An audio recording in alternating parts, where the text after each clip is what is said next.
Good morning, student. Welcome to all in physics class. Dear students, our topic is running measurement of length. In previous video, we have discussed about the measurement of length by direct method and indirect method. In a direct method, we have studied by the using of scale, by the using of vernier calipers, by the using of screw gauge. But in indirect method, we have studied by the height and distance, यानी tan theta equal to height upon base दे रखा है. Next, at the largest level or largest scale, for example, the diameter of moon, diameter of sun or diameter of any star at the far distance by using of parallax method. ठीक है, तो parallax method की help से हमने measurement किए length के bye indirect method में. अब नेक्स्ट है सेम इनडायरेक्ट मेथड में the measurement of length at the smallest scale, at the neuro scale. तो स्मॉलेस्ट स्केल में हमारे पास स्केल कितना था 1 मिलीमीटर का. फिर बोला मैंने 0.1 millimetre by using of vernier callipers. फिर बोला मैंने 0.01 millimetre by use of screw gauge. But अगर उससे भी छोटा साइज हमें मेजर करना हो, जिसे कहेंगे size of molecule, size of molecule. और साइज ऑफ मॉलिक्यूल 10⁻⁻15 की रेंज में होता है. ये 1 फर्मी कहते हैं इसको, 1 FM, 1 fermi metre size of nucleus होता है. एटम का साइज होता है, साइज ऑफ एटम 10⁻10 मीटर, या इसे 1 एंगस्ट्रम कहते हैं. एंगस्ट्रम क्या है? Size of atom. ठीक है, और ये है size of nucleus, size of nucleus. ठीक है, तो इतने छोटे रेंज के साइज को मेजर करने के लिए हमारे पास कोई ऐसी डिवाइस नहीं है जो हम डायरेक्ट मेथड से सॉल्व कर सकें. ये केवल इनडायरेक्ट मेथड से या साइंटिफिक मेथड से ही ड्राइव किया जा सकता है. तो इसके लिए एक टेक्निक यूज करते हैं. तो देखिए टेक्निक क्या करते हैं, मैं इसे बता देता हूँ आपको. इसे हटा लो. ये ध्यान रखना है, ये सिंबल न्यू आर्टिकल या न्यू टॉपिक का होता है. अगर आपको बनाने में दिक्कत आती हो तो पहले एक एस बनाइए, फिर यहीं से दूसरा एस ऐसे बना दीजिए. तो ये नए टॉपिक का या न्यू आर्टिकल का सिंबल होता है. कंफ्यूज नहीं होना है कि सर ये क्या बना देते हैं. मैं कोई इसमें गणेश जी का या किसी महादेव जी का सिंबल नहीं बनाया करता इसमें. ये कोई ऐसा मत है कि सर कोई परम ऐसे होंगे जिनका सिंबल बनाते हो, ऐसा कुछ भी नहीं. चलिए तो बात कर रहे थे क्या, very smallest size of the molecule. ठीक है, फॉर एग्जांपल और for measurement of the size of molecule take a cubic vessel. इस टाइप से कोई वेसल ले लिया और इस वेसल में there is 20 centimetre cube. Cube में होगा क्योंकि लीटर यानी कि वॉल्यूम आएगा. 20 सेंटीमीटर क्यूब एल्कोहल. ठीक है, one another vessel that is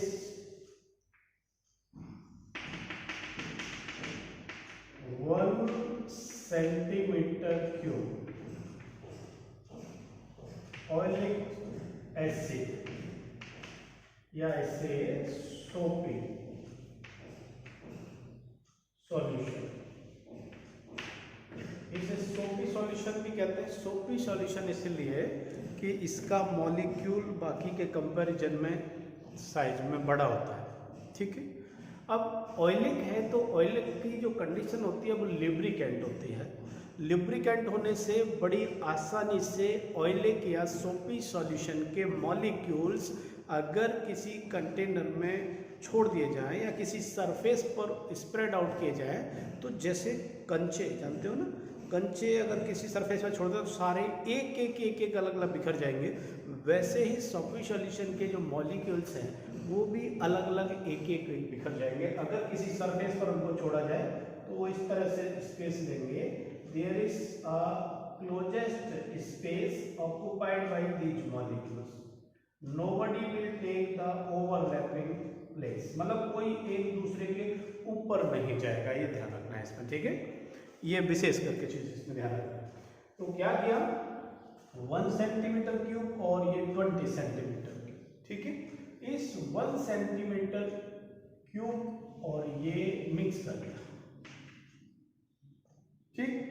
अब हमारे पास में ये 1 या एग्जाम्पल है, ये 1 लीटर, ये 20 लीटर, तो इस मिक्स का रेशियो क्या आएगा, 1/20, 1 ऑयलिक 20 एल्कोहल।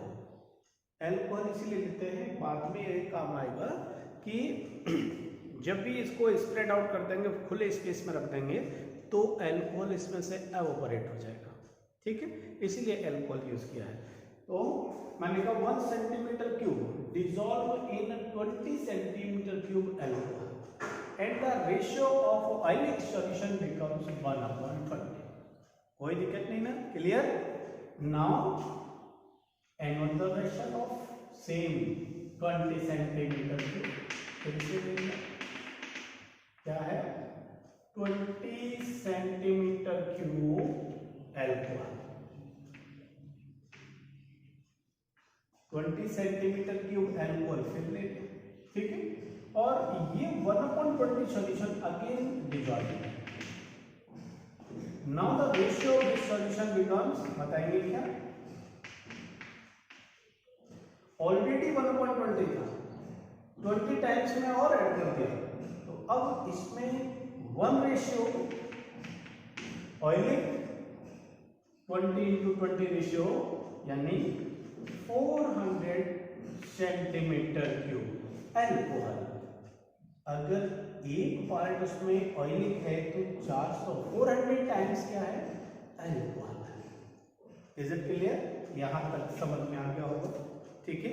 रिपीट आप वीडियो कर लें, मैं रिपीट करूंगा तो मतलब नहीं है। आप पहले 1 centimetre cube alcohol dissolve in 20 centimetre cube alcohol, 1/20 centimetre cube of solution again dissolve in 20 centimetre cube alcohol.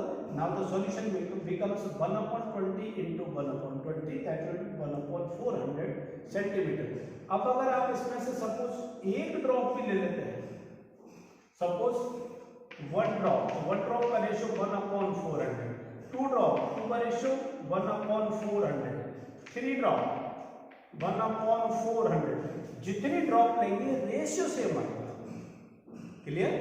तो एंड देन आगे करके हमने इसमें से n ड्रॉप्स पिकअप करेंगे, इसमें से कितने, n ड्रॉप्स, एक ड्रॉप का वॉल्यूम v, तो n ड्रॉप का वॉल्यूम कितना आएगा, n into v, एक ड्रॉप का volume v for volume, n drop का n, तो ये क्या आ गया, टोटल वॉल्यूम।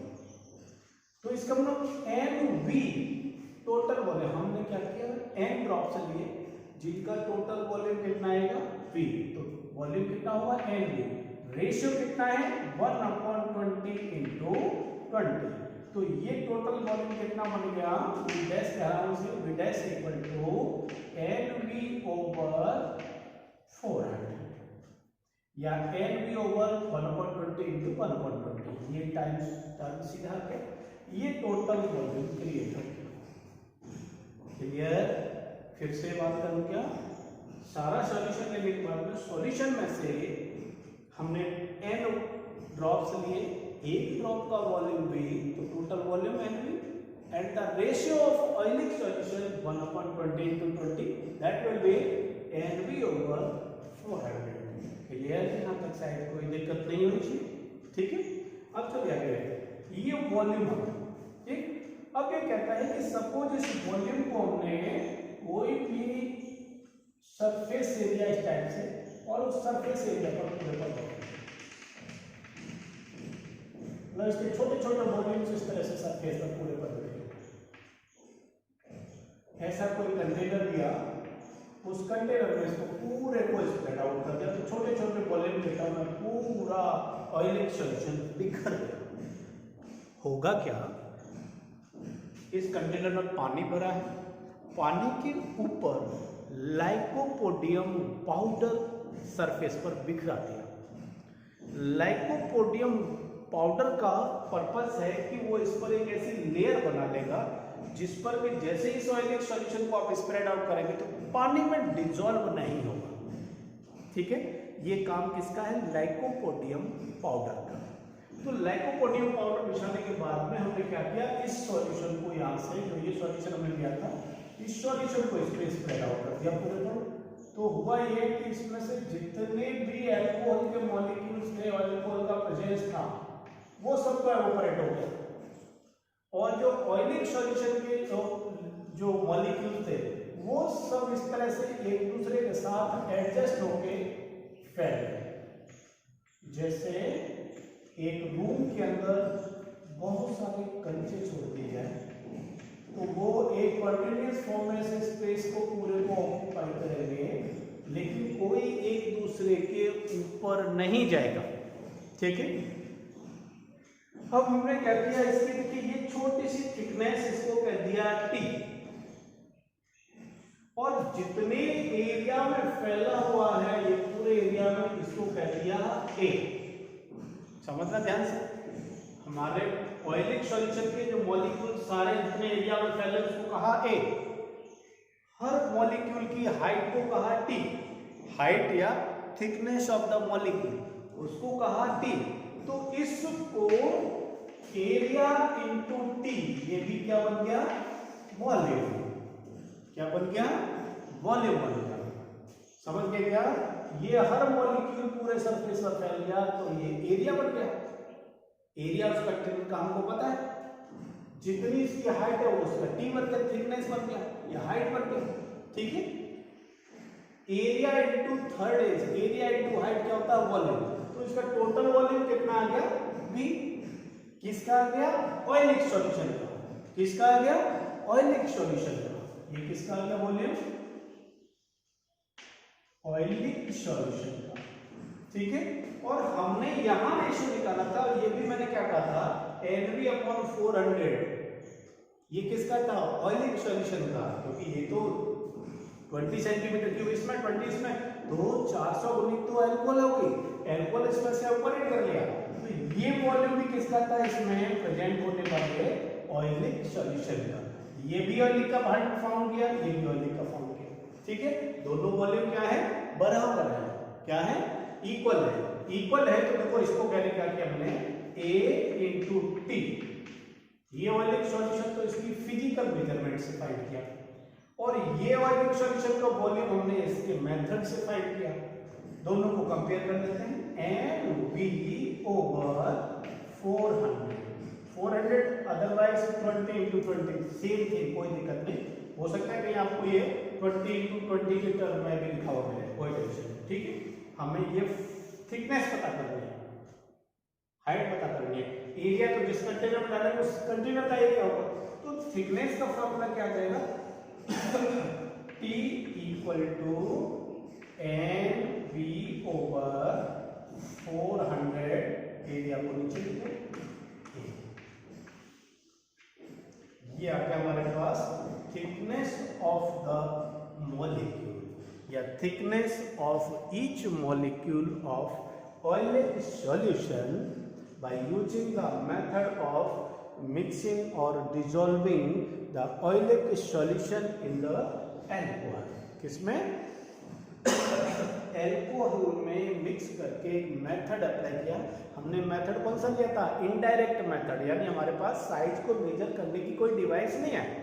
हमने एक इनडायरेक्ट मेथड को डिसॉल्व करके और एल्कोहल को एवोपरेट कर दिया, जो थिकनेस बचा वो मॉलिक्यूल का बचा, मॉलिक्यूल का थिकनेस आ गया।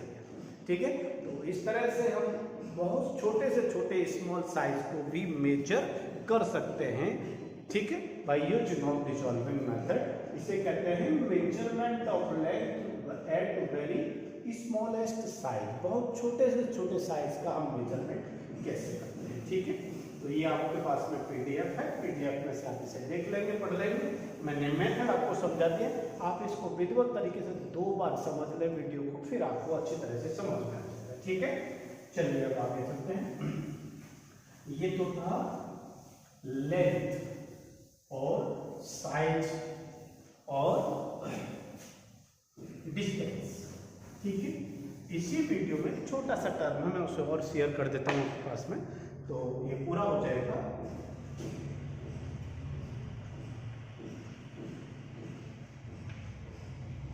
Smallest unit of mass. इसी में कंबाइंड दे रहा हूँ इसी वीडियो को भी, क्योंकि ये भी वही सेम है, केवल लेंथ की जगह किसकी बात कर रहे हैं, मास की बात कर रहे हैं, ठीक है। तो स्मॉलेस्ट यूनिट ऑफ मास कहते हैं बेटा atomic mass unit. Atomic mass unit AMU, ठीक है। It is the smallest scale और smallest measurement of mass used to determine the mass of atom और smallest particle of the matter। किसी भी matter के सबसे स्मॉलेस्ट पार्टिकल का मास पता करने के लिए, डिटरमाइन करने के लिए जो यूनिट यूज होता है that is atomic mass unit, ठीक है। और सबसे स्मॉलेस्ट पार्टिकल क्या है मैटर का, उसे एटम कहेंगे यहाँ, ठीक है। तो एटम का मास फाइंड करना है, तो इसके लिए भी एक स्टैंडर्ड मेजरमेंट है विदाउट एनी डायरेक्ट मेथड। कोई डायरेक्ट मेथड इसमें भी यूज नहीं करना है। तो देखिए इनडायरेक्ट मेथड से क्या कहेंगे, स्टैंडर्ड लेवल पर है जो साइंटिफिक लैब्स में होता है कि 1 AMU 1 एटॉमिक मास यूनिट, मैं डेफिनेशन बता रहा हूँ, पीडीएफ आपके पास, equal to 1/12 into mass of 1 carbon atom, और कौन सा है 6C12 का जो है, ठीक है। 1 एटॉमिक मास यूनिट का जो स्टैंडर्ड मेजरमेंट है वो किसके बराबर है, it is equal to 1/12 into mass of 1 carbon atom. Chemistry में पढ़ा है, ठीक है। मास ऑफ 1 कार्बन एटम, तो इसका मतलब हमें करना क्या है, इसके एक एटम का मास कितना है ये फाइंड करो। कार्बन के एक एटम का मास अगर अपन को पता होगा तो अपन 1 एटॉमिक मास यूनिट का वैल्यू डिटरमाइन कर लेंगे। मैंने इसी यूनिट का कोई इक्वेशन 1 दे दी, क्लियर। अब बात करते हैं कि कार्बन का 6C12 means 6 atomic number, 12 mass number, ये मास नंबर और ये atomic number according to Avogadro. Chemistry में पढ़ा है, अकॉर्डिंग टू एवोगैड्रो। एवोगैड्रो में क्या था, 12 ग्राम ऑफ कार्बन कंटेन्स या है 6.023 into 10⁻23 atoms.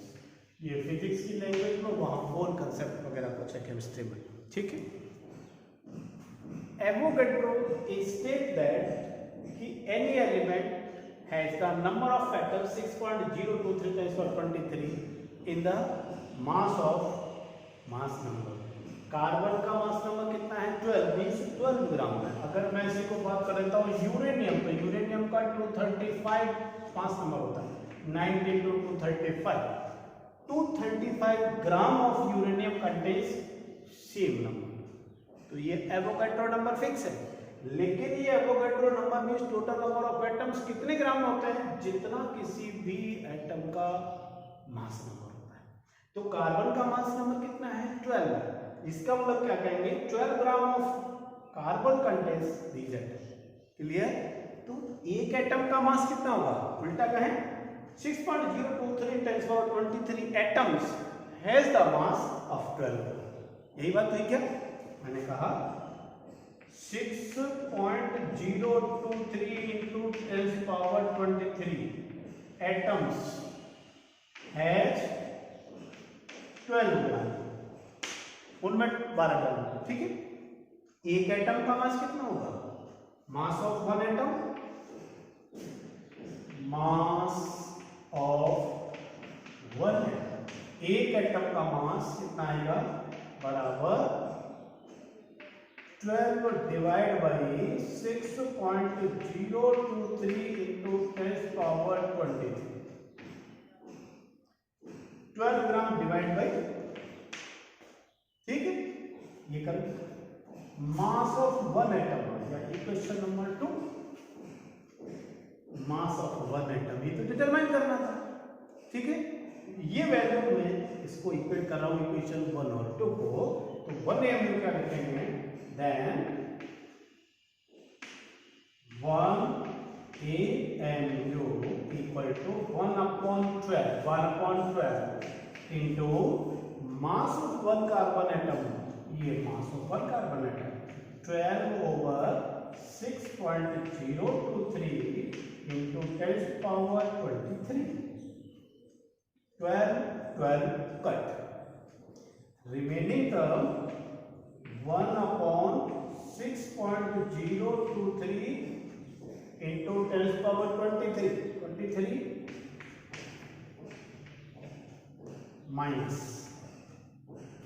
Clear?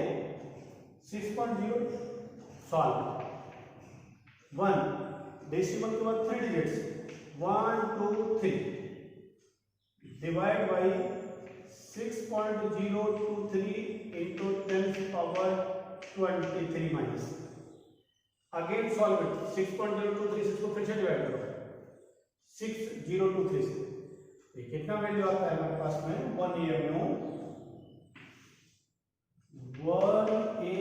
AMU equal to 1.67 into 10 power -24 gram. 1 AMU equal to, solve it, solve करेंगे, ये 6000 से डिवाइड कर रहे हैं 1000 को, हमने क्या किया यहाँ पावर 24 कर लेते थे, एक जीरो और बढ़ जाएगा, ये 1.67 10 पावर 24 ग्राम आ गया। इसी को अगर मैं केजी में लिख दूं, 1 AMU equal to 1.67 into 10 power -27 kg। This is the method of determining the mass or smallest unit of mass by help of Avogadro number and one atomic mass unit। Clear? तो इस तरह से एक smallest unit of mass का measurement दे दिया, इससे पहले smallest unit of length का दिया, ठीक है। ये दो यूनिट मैंने दोनों छोटे छोटे कंबाइन कर दिए हैं। देखिए सेकंड चैप्टर में अभी इसी तरह के नई नई चीज़ें आपको ऐसी मिलेंगी जो आपने पहले कभी नहीं पढ़ी हैं, तो प्लीज़ विचलित नहीं होना है, डाइवर्ट नहीं होना है, जो समझ में नहीं आए वो बाद में मेरे को फ़ोन करके पूछ लेना है, ठीक है। Thank you.